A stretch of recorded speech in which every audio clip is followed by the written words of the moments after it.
What's going on, guys? Reese here from the Blue Tie blog.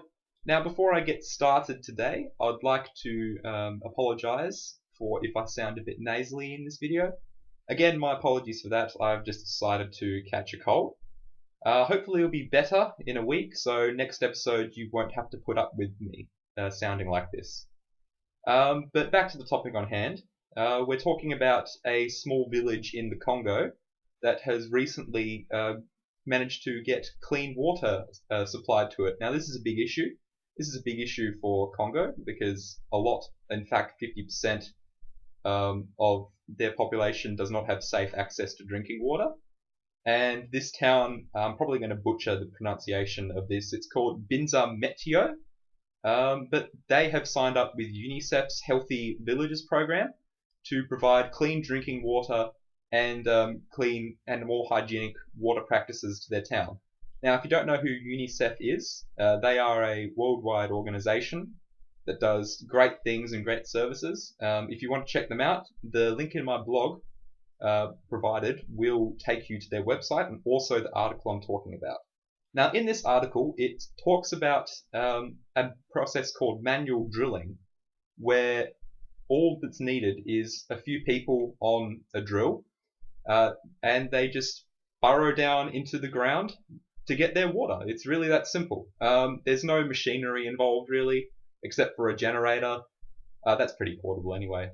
But just using people power, people of the village, to dig a bore for the town and just use that for their clean drinking water.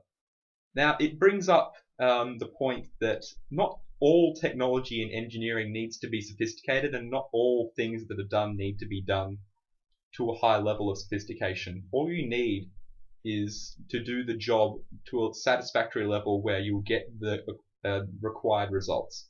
So no heavy equipment was required for this, and it would have been hard to get in the Congo anyway because of how isolated they are. And it made me think about what the role of an engineer is.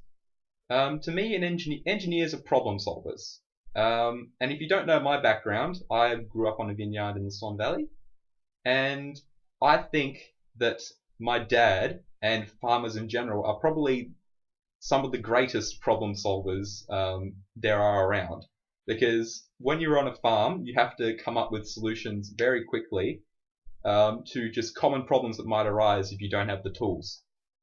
So there's tons of equipment that me and my dad could just buy off the rack and use it for a specific job. But me and my dad have tons of times just made use of spare parts and just old equipment that doesn't have a use anymore, remade it and repurposed it for a different purpose. I know it seems like a long bow, but I feel like engineers should have that thought process going on in the back of their mind that says, how can I do this operation to the least, perform it to the best level of effectiveness while being as efficient with my resources as possible. I think that's very important for engineers to consider, and particularly when you're dealing in the third world, where you won't have access to all the resources you can imagine that we have in Australia or any other developed country.